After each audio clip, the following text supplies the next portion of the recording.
Hello, it's Carol Gay, and I am here on the 7th day of my water fast, just giving an update about how it's going and to talk a little bit about fasting as well. So my fast technically was over at 3 p.m. today in the sense of time frames, and that is when I started 7 days ago. I stopped eating at 3 p.m. So I've been doing my videos at 3 p.m. It's a little after 3 p.m. here in Delaware right now. And I plan on not breaking my fast today, but tomorrow morning. And I have prepared chopped vegetable salad and some zucchini. And I'm gonna have some protein, some meat, and we'll see. My energy is good today. I actually feel a little bit more energy. My knee, I had a tightness in my knee the last few weeks on and off. I run around on a sales floor that's cement warehouse, cement underneath me, and we're on our feet all day, and there's just some strain there, some stress, and it feels really, really good. I mean, yesterday I still had, a little feeling, but today it's like amazing. It's amazing. Just one day, it increased. I do feel a little something in there, but it feels great. It feels really good. It feels strong. And there's, so when it comes to me, I mean, I've been grocery shopping this week, getting some things in the house. I probably bought a little bit more groceries than I normally buy, because I was thinking about, stuff I want to eat and have in the house. And plus I want to just be, a little more conscious of taking food to work, so I don't eat any food that anybody brings around. And on Saturdays, they order food in from a couple different places that they rotate every Saturday. And it's always pizza and fried chicken and, sandwiches with mayonnaise and white bread and deli meat and all this canola oil salad dressing. I don't feel good after I eat it. So I just want to tighten up even more. I'm really good about being consistent with eating healthy, but I can, go off the beaten path and have food that's not part of my diet as like a cheat day or something, but it's not worth it, really, at this point in time. It's not worth it, especially if I'm working really hard and it could be my knee going out or something in the future. I don't want that to happen. I want to be able to continue to stay strong and work, my whole life. But I wanted to go over something in this book, The Miracle of Fasting. It's so amazing. I mean, you can get this book online for like $10. And I've been reading it for 40 years. I know that sounds crazy, but I find new stuff in it all the time. And let's see. I was just looking to see if there was an edition somewhere. It's not on the front cover, but maybe inside. I just want to talk a little bit about the actual duration time of fasting and what he says in this book about. I said yesterday about a lettuce. It was Davenport and it's Brentwood. They're both in California, but this is the one I planted that I'm excited about. They say you can use it in wraps, so it's a little bit more hardy. But anyways, I want to bring that correction. So fasting 7 to 10 days, 4 times a year. This chapter is chapter 8. And the subtitles in this chapter are Fasting Balances Your Thermostat Naturally. Mother Nature intended the body to be free from odors. The Ideal Elimination Program. The Bragg's Healthy Lifestyle promotes super health and longevity. Vegetarianism versus meat eating. Bragg prefers health vegetarian diet. Our beloved health teachers and mentors. I'm not going to go over all those. I just want to talk about, I think it's the first part, page 37.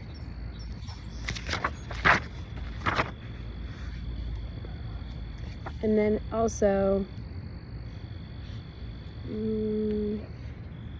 there's another chapter that talks about how to break a 24-hour fast.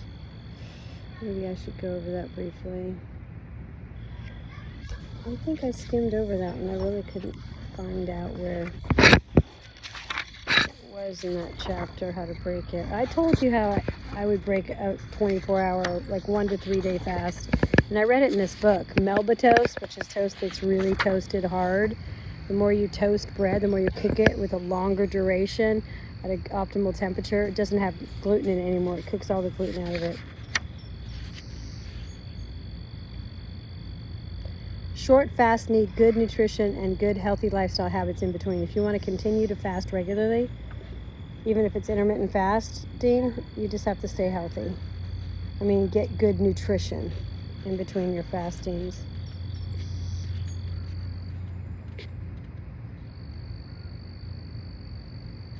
Many people are willing to try a 24-hour to 36-hour fast, and when they find that they feel better and look better, then they will then attempt a 3-day fast because they have confidence. The next thing you know, they'll fast successfully for 7 to 10 days. Many of our students who took several 10-day fasts had such good results that they tried a 15-day fast, and some even went on to 21 days, and others tried the full 30 days by themselves. The 24-hour fast can be from lunch to lunch or from dinner to dinner. It could be from whenever you want, as long as you abstain from solid food. This is known as a juice or water fast. So you can do a juice fast or a water fast. I don't like to call juice fasting because it's nutrition. It's really a lot of nutrition. You're flooding your cells with nutrition. But it does cleanse you too. It does give you a detox. One exception to the 24-hour fast is adding 1 to 2 teaspoons of raw, organic, unfiltered apple cider vinegar or lemon juice to 3 of your 8 to 10 ounces of water a day. 8 to 10 glasses of water a day. You may also add teaspoon. So he's saying that it's an exception to a 24-hour fast. When you first start doing fast, you might need a little extra something until you get your mineral balance, and you can go in and out of fast successfully without being like weak or shaky or dizzy. I mean, yeah, you might get sick on a fast because you're forcing sickness upon yourself. You're detoxing your body. That's why they've never found a cure for the common cold, because it's just your body getting rid of stuff that's building up. That's what your body does. And even getting a little virus is, I mean, if you stay hydrated, pretty much you're not going to get viruses. Your cells cannot fight off viruses if they're not hydrated. So that's a really good reason to stay hydrated, is to fight off viruses and flus. A cold is not a virus or a flu. I think sometimes when you get a flu or a virus, it could appear to be like a flu, a cold, because you get a fever, you get, the body is fighting something. So it's going kind of into a screaming, cleaning out kind of mode. And so there are some symptoms accompanying viruses and flus that seem like colds, but you can have a cold without a virus or a flu. But I'm not a doctor, and I've never made any disclaimers in any of my videos, and I probably should do that. But I always think they're so full of shit because they're rooted in fear, and I'm just not afraid of the medical industry and the FDA.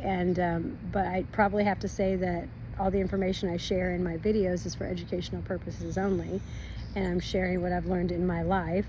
And I'm not a doctor, but I have had experience fasting for many years, and I've been an avid studier, researcher, explorer, curious about health in the body. And the medical doctors don't practice ethically. So I think that's a really big farce, that they would make someone who doesn't have a degree or a certificate or a license to practice medicine. Like, who are they practicing on? Guinea pigs? Is that what the fuck we are, as guinea pigs for them to practice on? I just saw around the corner today I was like in this parking lot, I never see any vehicles. There was a big vehicle, and this lady had like a little table, chairs, and she was set up for something, like to greet people. And then I look at the truck, and it's a blood bank. And you know, that really pisses me off because they pay people and they go into poor areas. I don't even know why they want, dirty blood. I don't know what they do with it, but I know that they like give you 35 or 40 bucks for your blood, and then they turn around and sell it for $1,500. Isn't that crazy? The insurance companies do. That's the part of the culture is blood, and getting blood from people. And it's good to give blood, I think, because like when you're older and you don't have a period, or like if men never shed blood and be able to rebuild blood. So it's good to get rid of blood because your body creates more. Again, I'm not a doctor, but it really burns me. I just hate those places. But I'm not a doctor, but I probably studied more than most doctors.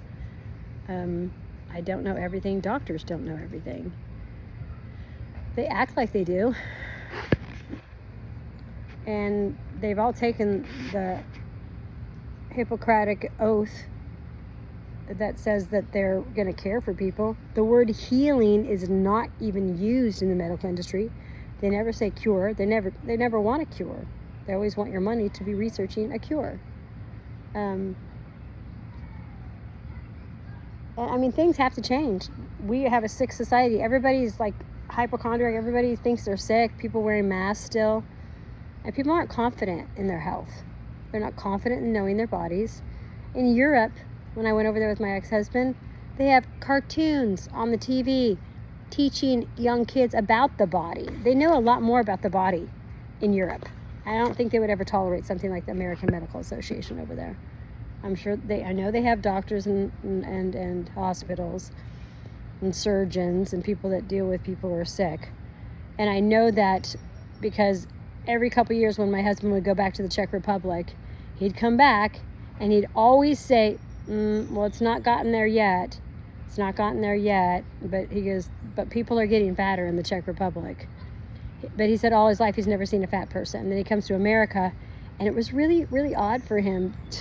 And it was kind of funny and kind of, offensive to me and kind of fascinating. But we'd be like in a garden park area, or we'd be in the mall, or we'd be shopping. And if a fat person came into our vicinity, he had to say something. He always had to say something. And I would just watch him. I see a fat person, and I'd watch him, and I'd go, you just have to say something, don't you? But he just wasn't familiar with seeing fat people his whole life. And it was kind of like crazy, Then he started getting fat. I don't know. When we divorced, I don't know how fat he was, but definitely wasn't as good looking as when we got married. Oh my gosh. Sorry. But, so let's get back to this book a little bit, and then I'm going to end this video. And I was wondering, do you think I should videotape myself breaking my fast, or is that stupid? Like, leave me a comment. Let me know. I mean, I'm going to post pictures of the food maybe, but it depends on how inspired I feel. But how to break a 24-hour fast, they say that in the subtitle here, but I don't think I found it in this chapter. I was going through it earlier today, and I couldn't find it.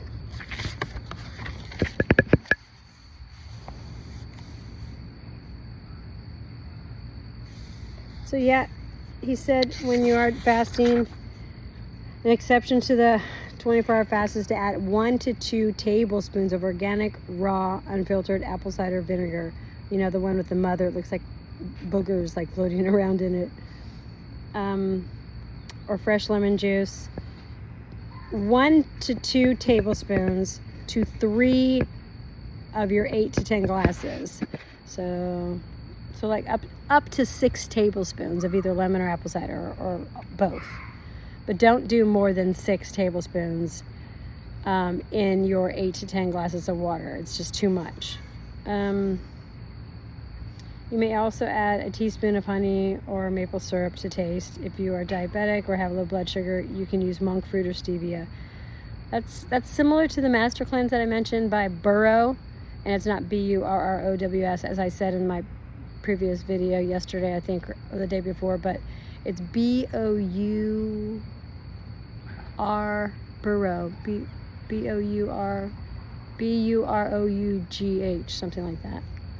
The guy's name that created the Master Fast, and wrote a book about it, a small book about it. But here he's talking about the similar thing, an acid with minerals in it, vinegar. He uses lemons in the Master Cleanse, and then apple cider vinegar here, and or lemon or apple cider vinegar, and then honey or maple syrup. Maple syrup has more nutrition than honey, but honey is very good for you. It's got, it's antibacterial, and it's lower glycemic index than sugar. It's higher than maple syrup, so I think. The drink acts as a mucus and toxin dissolver, plus makes the water more palatable. Sometimes when you're fasting, you just don't want to drink water. It tastes like gross. Or your body is like repelling it because it's pushing toxins out. I had a little hard time on this 7-day fast drinking water. But I was also just super not into doing like a super ugly detox, like throwing up, gagging, feeling nauseous. So I just basically drank the minimum. No, I didn't probably drink the minimum water. I'm hydrated. I'm not like chronically dehydrated, but I probably could have drank a little bit more water. It's hard for me to drink water sometimes. I mean, I do drink water, but it's definitely always a challenge. That's why in my 4 pillars that I teach from, water, drinking plenty of good water is one of my pillars, because water is amazing and it cleans us out all the time. It hydrates us. There's an amazing book if you want to read it. It's a small book too. It's called Your Body's Many Cries for Water. This East Indian doctor was put in jail for some reason. I don't know the backstory. And people would always come to him to talk about their ailments or sicknesses and how they felt, because he was the doctor. However, he didn't have any tools, medicines, or equipment or remedies to do anything, to do any treatment. So having compassion on them, he basically told them to drink water. He would tell them how much water to drink, and they would see results. And he was fascinated by it. And I think he treated like 3,000 people with just water alone. And it opened him so much up to water that he began to research it himself. It's an amazing book. I always thought, too many heavy metals in the brain was the reason for Alzheimer's. I mean, you see so many people getting Alzheimer's and dementia and Parkinson's, all brain disorders. And I really believe it's because it's because they live in a modern time when there's so many heavy metal toxins everywhere. And, every single pharmaceutical drug has heavy metals in it. They all got aluminum shit in it. And there's heavy metals found in our food, in the earth, in a lot of the oceans, because chemical company byproducts throw it into the ocean. Tuna fish is a mercury magnet, so there's so much mercury in tuna fish. I saw a video once of this guy who was like, they were talking about mercury in your teeth and stuff, and it gives you dementia and stuff, which is bullshit. I have lots of fillings in my mouth. It's horrible.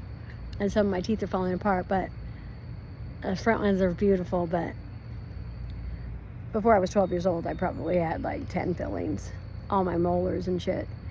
But that's another story. I hate dentists. I hate the practice of dentistry. And they were testing the mercury in people's teeth, and they were talking in the video. But when they went to the fish department in the grocery store, the meter that they were using to test for mercury presence was off the charts. It was just off the charts, more than the teeth, more than all the teeth they were testing. I thought that was really interesting. But this one guy I heard a story about, he took a whole metal car. I don't know what kind of car, if it was like a Mercedes or a BMW or a muscle car, Camaro, or I don't know what kind of car it was, a limousine. I don't know, but he ground the whole freaking thing down, all the metal parts. He ground into fine powder. And you know what he did? Little by little, he ate it. He put the whole thing through his body, just to show people that it doesn't have to affect you. You know, like all this emphasis and knowledge that's coming forth on all these like micro details of life and science can bring fears and phobias to people. But the body is so resilient. We should be living in a place where if you cut a finger off, you should be able to grow it back. You know, that's how powerful the body is in regeneration. It's just that we've been so clogged for so long and we don't believe how powerful we are. We don't understand how powerful the body is. We don't allow our minds to even believe that or think that, because we buy food at the grocery store. The FDA sets the regulations in food and drugs. They lie, they create their own words and vocabulary, and now they're saturating the market with canola oil. It's like cellophane wrapped around your cells. It's horrible. So I'm on a rant. Yep. Your kidneys. I mean, where is this in this book? This is a great book, but it's a little scattered. It has a place for powerful affirmations when you're fasting. Here, this is awesome. He says, just remember, you must give instructions to all the body cells within your total mind, your computer, and your heart. The thoughts that you send to your body are going to be carried out by your cells. There's another book that I have, and I haven't completely read it. I've skimmed it. It says, your body believes everything you tell it. That's powerful. And a proverb that says, as a man thinketh in his heart, so he is. That is the reason. And that's why it's important not to just sit on your ass and watch the fucking TV all the time. Like, yeah, I love TV. I love all the shows. I have to say no. I really do. Like, I could binge watch shows so easy, and I do. But I really do other things as well. I mean, there's a balance. But you got to be careful to what you feed your mind. And we should always be learning. We should always be learning and not just, being entertained. Here we are now, entertain us. A mosquito, my libido. Is that what it says? I don't know if those are the lyrics. Okay.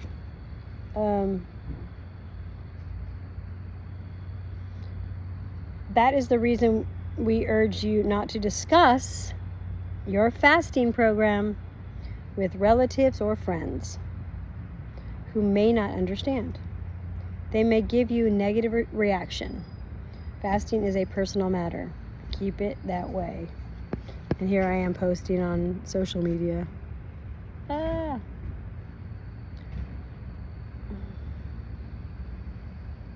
When the toxins are passing out of your body and you feel some discomfort, just say to yourself, this too shall pass.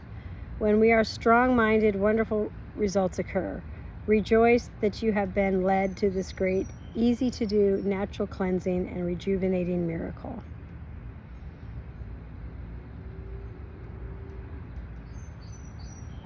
I'm still not seeing where they talk about breaking the fast.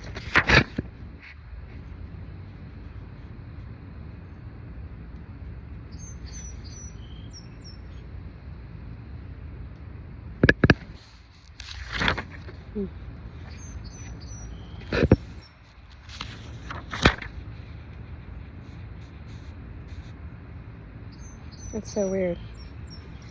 I need to redo this chapter.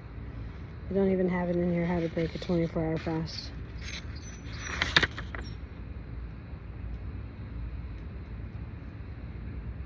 Well, I'm sorry, that was a waste, but it's still a very good book. And the other chapter is talking about how often to do a 7-day fast. And I was kind of shocked because, I think I've done a lot of them. I've maybe done 5 or 6 my whole life. In my whole 55 years of living, which isn't really a lot when you're like reading this book. And I don't really have a group of people that I talk to about fasting, so I don't know what other people have done. I know a lot of religious people that do it for purposes of, trying to manipulate God. No, I'm just kidding. No, but there is significant power in fasting and prayer. We see that in the book of Daniel, that there was certain principalities and things spiritually that hinder our prayers and heaven coming to earth. But do you want to see this guy?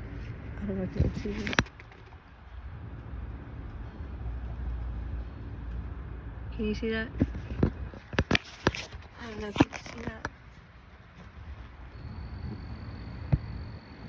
It looks like a feather.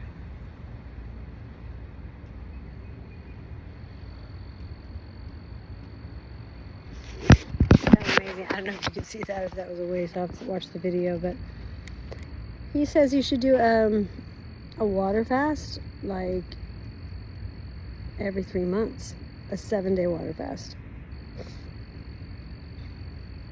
I don't know about that. That's a lot. And a lot of people don't have 7 days off from work where they can do that. But I think if you do enough small fast regularly, it will help.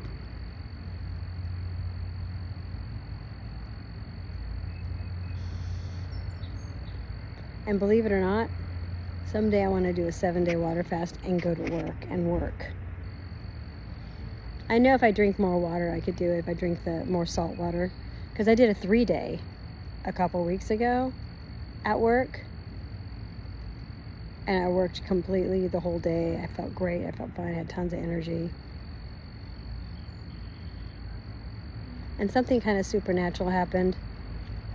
I had, we can't take credit cards over the phone anymore. So we have this Podium link. So if a customer came in and put a deposit on a flooring job, and then we measure and we get the quote and we get the final balance, we have to take the remaining balance. If they don't want to come in again, then I could send them a link and they pay with their own credit card and it comes to us. But this lady, I think we had just started transitioning. She gave me her credit card over the phone, but then her order was changed. Like I got the price wrong, or we had to order a different type of carpet for the size she wanted, so it was a different price. And so I had to call her back and get like $60 or something from her. And that was the time I was fasting. I called her back and I said, "Can I get your credit card number again for this new balance?" And she gave me like the first number. And as soon as she gave me the number, like I knew all the numbers. They just came out and I just spoke them out.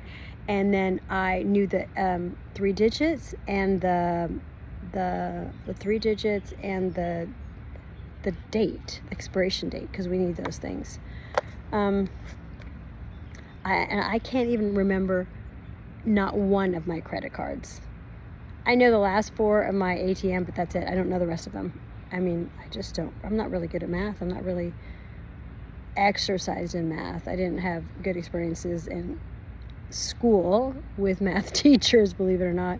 And I was super sensitive to teachers because of my anxiety and my sensitiveness.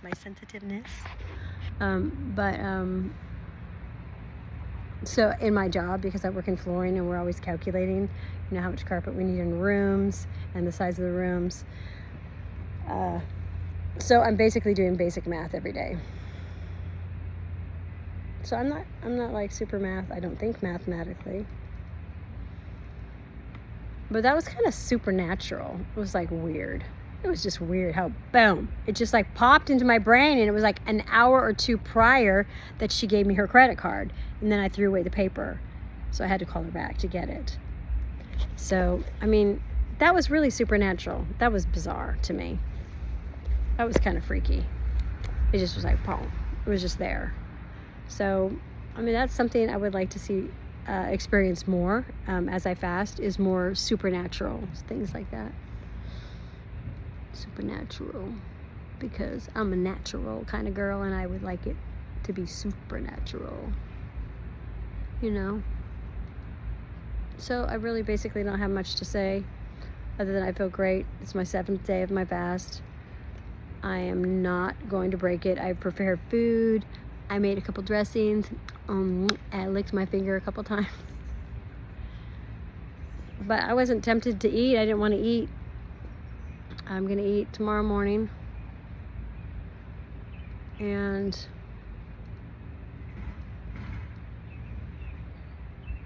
try not to go crazy. No. Thinking about all my favorite foods. I'm driving down the road today to go to Walmart, and I went by Popeyes and Burger King and Dash In. There's like so many fast food restaurants in the city where I live. It's kind of a newer developed area. It's Middletown, Delaware, and it used to be like Cowtown, I guess. It used to be like lots of farmers and cows and stuff. I mean, every once in a while it smells like shit around here, you know, like someone's got cows somewhere. And but I haven't really seen any. But I work too much. I don't drive around a lot. I don't really know a lot of Delaware because I've just been working so hard. There's a few beautiful places that I've been, and I desire to explore the West Coast and up to Maine, but not until I move full-time into my coaching business, and hopefully that'll be soon. But going down to Walmart today, I was passing all fast food restaurants. And sometimes I wake up and I come outside in the morning and I literally smell like French fries. I mean, I don't smell like French fries. I smell French fries. I smell like the burning oils that they fry all the food in. That kind of smell.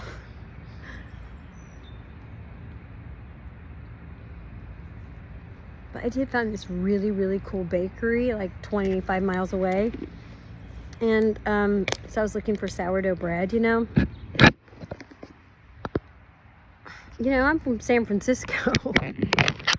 I really like sourdough bread. And, you know, like a lot of times at the farmer's market, you find these cool people that do bakery goods that are like really a lot healthier than stuff you buy in the store. I never buy bread in the store. I only get like a flat pumpernickel bread and some sprouted grain tortillas. Every once in a while I'll do bagels. Trader Joe's has the best bagels and the cheapest bagels. But I'm pretty sure that they use dough enhancers. Well, maybe not. I think I was looking at the label. Sometimes there's better products in Trader Joe's too, but all the dough enhancers in bread, and they're called brahmanes. Okay, like before the 70s or in the 70s, you could eat 2 slices of white bread and get enough iodine, a sufficient amount. Well, the RDA amount. It's bullshit. You need a lot more iodine. We need a lot more iodine. If you have sufficient levels of iodine, you won't get cancer. But it's not in our food source, period, unless there's like trace amounts of it in some foods. But they iodize the salt so people wouldn't get goiters. Your pituitary gland, your thyroid gland behind your neck here will swell up. It's called a goiter because there's not sufficient iodine in the body. It's like your thyroid gland crying out for iodine. You need trace amount of iodine in your thyroid for proper metabolism, and you also need it in your whole body. And I've been researching iodine for the last couple years. Just found a bunch of more books, more new books that I haven't read on iodine on Kindle. And I realized, because I haven't been on Kindle for a long time, I do Audible a lot and other, online resources to educate. But there's a lot of self-published books on Kindle. So if you have a Prime subscription, I think you can get a Kindle, not Kendall, like a Kendall. You can get a Kendall. No, I'm just kidding. I'm a Barbie girl in my Barbie world. It's fascination. In Kindle, you can find some really good resources, really good books. Sometimes they're even free. I guess you just pay for a subscription. I pay for the upgraded subscription. And there's a really good book called The Iodine Crisis. And in Japan, people eat up to 12,000 milligrams a day of iodine, okay? The RDA in America, I think it's like 250 milligrams. That's what they require us to have. I guess that's what keeps the goiters. And iodine salt is a bunch of bullshit because it's a compound toxic salt, the sodium chloride. When you see the pink salt, the reason why it's pink is because there's so many minerals in it. There's 64 trace minerals in pink Himalayan salt. And in the Celtic gray salts, there's like 84 minerals. There's more magnesium in the Celtic salt. But they're whole salts. What they've done with table salt and why they tell you it's bad is because it is fucking bad. But that's the only one they put on the market. Now finally there's better salt on the market. But it's called sodium chloride. And it's an isolated compound found in a bouquet of other salts. You know what they do with that all the pink stuff from the sodium chloride when they pull all of those other minerals and salt clusters out of salt as a whole product? They sell it to the paint company. They use mineral in paint. That's weird. I wonder if that's why farm animals that aren't nutritionally satisfied will lick paint on the farm yard, in the fences, and on the equipment. They'll lick it. They'll lick the paint off. That's why you have to put salt blocks out for your animals, because they need it. They need the minerals or they go crazy. It's because there's so many minerals in paint, and I don't know why they put it in paint. So the sodium chloride is an isolated compound found in nature. But when God gives us minerals and vitamins in whole foods, whole products, it's a bouquet of compounds in their natural state. So when anything is isolated and compounded as a chemical, it becomes toxic. It becomes a drug. And that's what the pharmaceutical company does. Like in lavender, there's over 350 known chemicals that are familiar to mankind, familiar to the science realm. But there's other chemicals in plants that nobody knows or recognizes, because there's 6,000 species of plants, and we've only scratched the surface in knowing 200 of them, like in the last how many thousands of years that we've been here. And everybody thinks they know so much shit. They don't know shit. We don't know shit. And that's why it's a knowledge revolution. Self-education, knowledge-based industry is the biggest industry right now. And you could package your knowledge up and sell it, whatever your experience or knowledge base is, if you organize it right. And that's what I did with Tony Robbins for the last year with the coach. They helped me to organize all of that I've used and experienced in overcoming anxiety. It's amazing. There's so many chemical compounds that the humans don't know. You know what I think is amazing? This plant. Do you know this plant? Dandelion. Make a wish. Look at, I'm going to span my yard with this phone. The backyard of the townhouse I live in. Watch.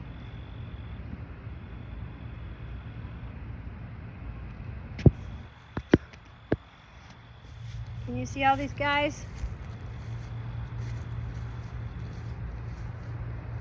Can you see them? So it's really funny, but I realized being out on my fast, you know that rock and roll song by the Rolling Stones? It goes, dandelion, don't laugh or cry. Dandelion, don't tell no lies. Blow away dandelion. 1 o'clock, 2 o'clock, 3 o'clock, 4 o'clock, 5.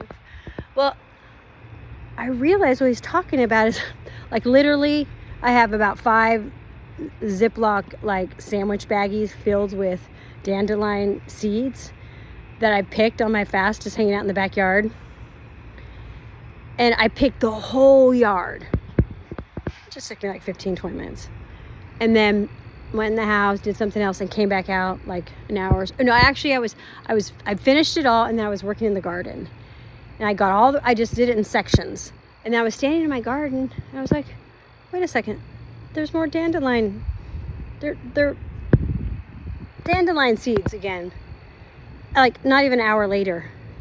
So I think that's what it's talking about in that song, that every single hour when they are releasing those seeds, and it's not the same ones. The ones that release their seeds, they die, but each dandelion plant just has like a dozen of those. I'm fascinated with dandelions. I've picked and wild harvested dandelion greens for a long time, for many years. And I think my stepdad got me into that a little bit. He was really into gardening and wild harvesting. And but lately I've been juicing them because I got this, juicer that juices, greens. It's more gentle. It's a cold pressed juicer. And dandelion juice is amazing. I really hope someday somebody starts growing them and juicing them and selling dandelion juice powder. Like, there's all these green grass powders on the market. There's one you can get on Amazon called Amazing Greens. Like alfalfa, barley grass, which is the most nutritious, wheatgrass, which is more detoxing. All kinds. But they don't have dandelion grass juice.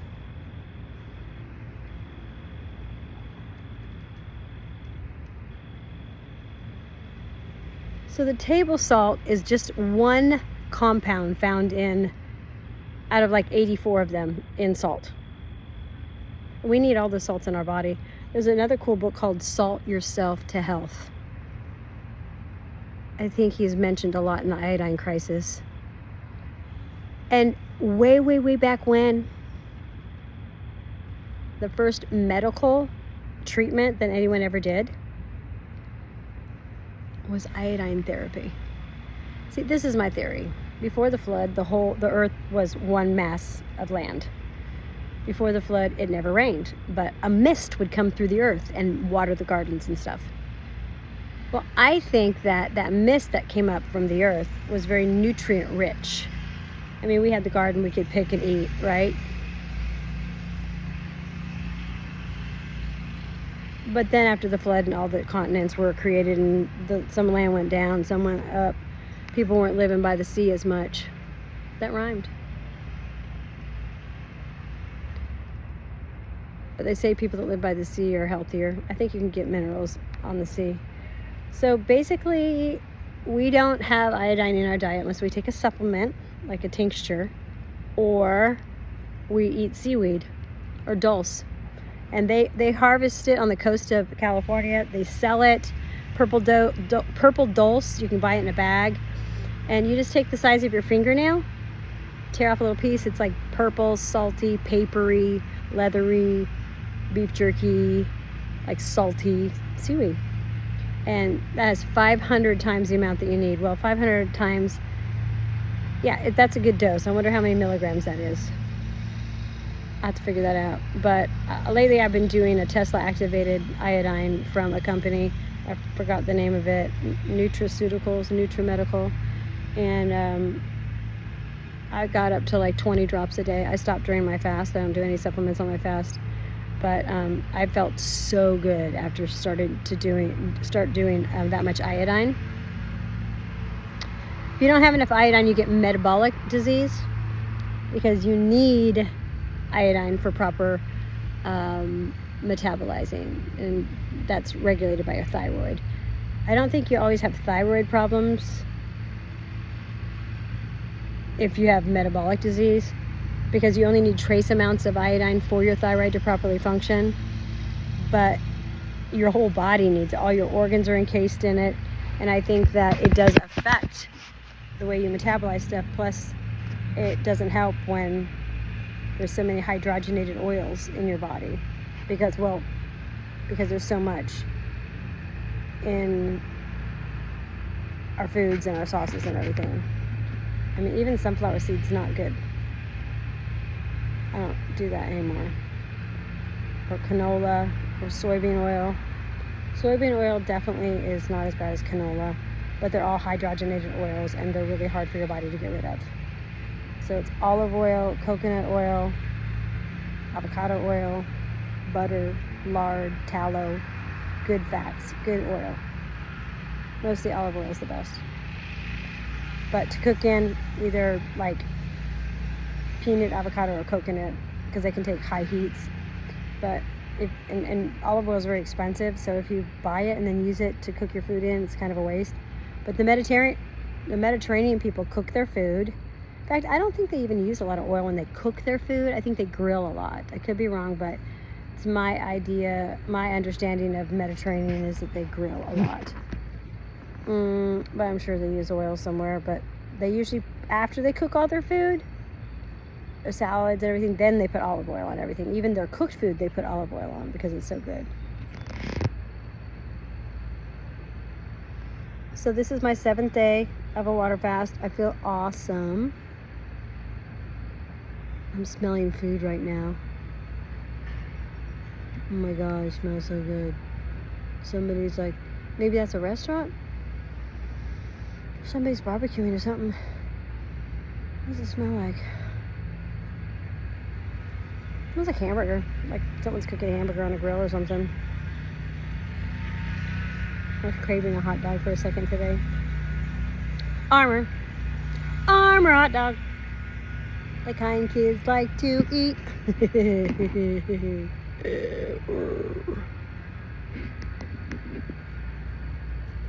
Well, the sky is still magnificently beautiful today, and it's perfect temperature. It got to 84 degrees today. I'm so glad I put my seeds in the garden and I put the plants in when I did.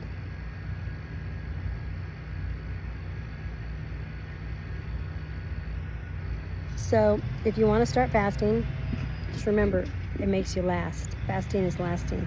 Reading is succeeding. Don't be lazy. Don't be apathetic. Rise. Take time to rest. And fasting is resting. You need vital energy in your cells to have energy. You have to have cellular frequency. And every time you get sick or you smell certain things, like even if you smell coffee, they say your frequency goes down. And do you know it could take a week for your frequency to come back after you smell coffee? But if you take a bottle of essential oil, pure essential oil of any kind, you merely open the bottle up and breathe it for a minute, it'll bring your frequency back up in 30 seconds. Because there's high frequency in oils. I mean, they range from like 20 megahertz up to like 320, which is rose essential oil, has the highest frequency of anything on the earth, any plant or anything. It's 320 megahertz. That's why rose essential oil is so expensive. And also because it takes like, I don't know, crazy amount, like 6,000 petals to get a drop of it or something. I love rose. I love rose essential oil. I haven't had any since I lived in California. I don't have any. I think there might be some in my Joy blend. All right, I think I'm finished here. It was nice hanging out with you. Nice talking to you, and I really encourage you to get the book, The Miracle of Fasting, and have no fear when it comes to your body. I really want to encourage you to drive that out. Remember the animals when they're hungry. They fast basically until they kill their prey. And for you to kill your prey is to slay the dragon of fear in your life.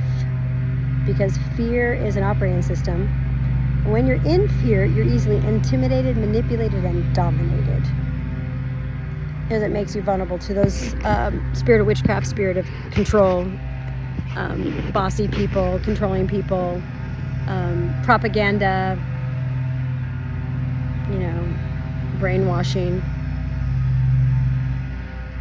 And so fear is an operating system, and the fruit of it is anxiety. And it attacks your heart chakra, so your heart rate goes up, and that's scary.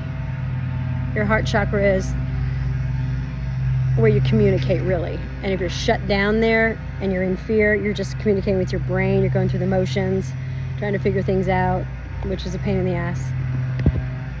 Pain in the head. So your heart, if you ever want to research this a little bit, there's a really great website called Heart Math Institute. I think it's out of California. They talk a little bit more about cardionosis, which is your heart knowledge. Your heart actually retains knowledge. Your heart has knowledge, but since the Greek age of me, self, it's become very heady, and people aren't walking in their hearts, like living in their hearts. They live in their heads. So when you live in your head, it's hard to relate with people and connect with people. You have to be open-hearted too, but a lot of people live their whole lives being a closed-hearted because it's scary to open your heart up, especially when you were betrayed when you were a child by not getting enough love, and then you close your heart and you have all these walls and you're afraid to open it up because you don't trust people. But when you open up to love, like in prayer and meditation, you learn to have boundaries. That's part of what I teach on too in my course, is setting boundaries. Like you go to the ice cream store you're on a date. You like peanut butter, he likes mint chip, and he gives you some shit about it. Fuck him. Don't ever go on a date with him again. Fuck him to hell and back. Fuck that shit. You are an individual person. You have a right to like whatever you like. Okay? And that's coming out of fear. If people step on your boundaries, they don't respect your boundaries, you tell them, hey, that's bullshit. I can like what I like. Don't harass me like that. And if they step on your boundaries again, like, I didn't know what boundaries were for years. I saw books on emotional healing and boundaries, and I was like, what the fuck is this? Nobody ever talks about it. I was pissed off, Then I was listening to Teal Swan. You can look her up too. She was actually had a controller for years. She was raped by this guy when she was really young in the Mormon, the Mormon church is the biggest satanic front in our nation. And they took her, he raped her, he controlled her through like up past her 20s, and it was horrible what she went through. You can find her testimony online, but she's an amazing teacher right now. She I don't know what her belief in God is, but she basically helps people understand themselves and relate with each other. And I was listening to her one day, and she basically said, your boundaries are basically your feelings. Your feelings are your boundaries. And if people cross your feelings, then they're crossing your boundaries. And your boundaries can change. Because you're going through certain things, you want things differently. Or you're going through a time of healing, you're raw, you're opening your heart up, and somebody who teases you in your life all the time or says cruel things to you, you can't tolerate it anymore. You can't even joke. You're in a season where you can't joke about things. It's too serious. Things are too serious. You just have to make those known to people, and those who love you will respect that. And, I read a statistic recently that women who are in relationships or marriages, when they cannot express how they feel, they have a 40 or 50% more chance of dying because they're oppressed. I mean, if you're in a relationship and you can't tell your partner to pick up his fucking socks, grow up, And, you cook dinner sometime, I want to have sex before we go out to dinner. Why we always go out to dinner first? Let's work up an appetite. It's like there's got to be some kind of compromise in all relationships, whether they're sexual or not.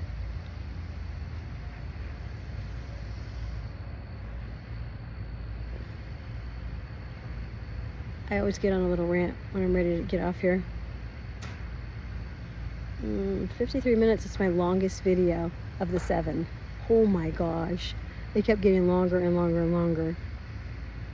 I don't know if anybody's ever going to watch this, but I believe so. I'm just hanging out with you, sharing my heart about fasting and health and life,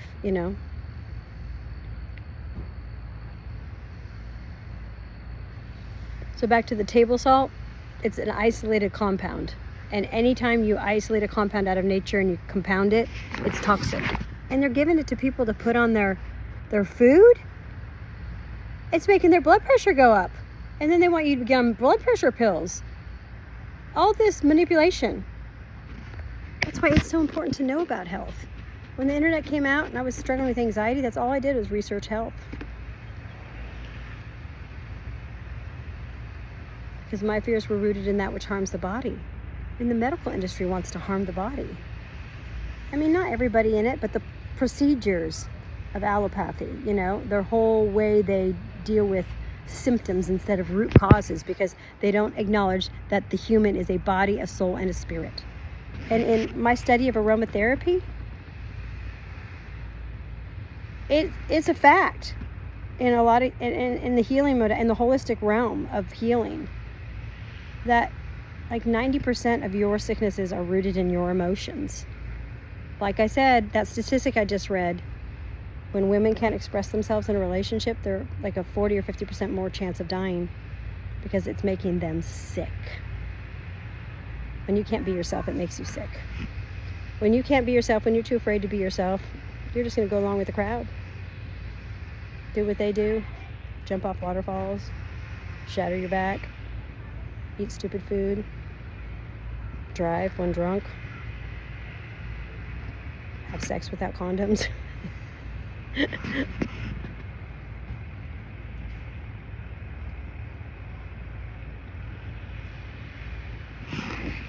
It's very, very bad. Table salt. I think it's bad for you. I mean, if I was at a restaurant and having this amazing French fries, like I think In-N-Out Burger in California, I don't think they have regular salt. I think it's sodium chloride. I don't see real salt in any restaurants hardly at all. But if I was at In-N-Out Burger and having like a protein bar, a protein burger with the lettuce on it, the iceberg lettuce around it, and their special sauce, and I had their fries, I'd use it. I'm not afraid to use it, but I'm not going to use it regularly. I mean, there's sodium chloride in the salt that I eat. It's just not all sodium chloride that I pour on my French fries, like on a regular basis. I generally don't eat French fries at home, but they are good, aren't they? America. I love America, don't you? We are very blessed here in America, and we are responsible for our blessings. And if you want more blessings, you have to be more responsible. So start fasting and leave me a comment and subscribe and let me know what you think. But be kind. Be kind. And you could say constructive criticism too, but be kind when you do it. Don't say it if it's coming from a place of malice or hate, and then twist it and make it want it to come across as constructive criticism, because there's a whole spirit behind it, and I can perceive that. Most people can perceive it because I have cardionosis. I think with my heart. I feel with my heart. I know things because I have an open heart and a kind heart and a heart where God dwells. So that's what fasting is really good for. It allows you to come into a place of vulnerability where you can express your pain and release it. So don't let it stay in your body and cause sickness. If you don't deal with emotional issues before you're 40, it will start manifesting as sickness. So fasting and connecting with nature, drinking plenty of water, and self-reflection. Self-reflection through journaling and meditation, and just fasting and connecting with nature while you're in nature, pondering and being self-aware. That's self-reflection. Having the energy and the space enough to think about how you're thinking. Think about how you're responding in life. Think about how you're feeling. Think about what you're doing. Think about your actions and where they're coming from. All right, I hope this video was educating, edifying, enlightening, entertaining. And I don't know if I'm going to do another video after I break my fast, but my goal was to do seven days of videos. And until the next time, maybe I'll have a challenge for people if I get some interaction, some feedback, and people talking to me about where they're at with this. But I'm moving forward into this. This is my destiny. This is my calling, to help drive fear out of people and to have a better world with people that are more in tune with themselves, living their true higher self, their best life, and enjoying it and impacting the world with love. All right, thanks a lot. Bye.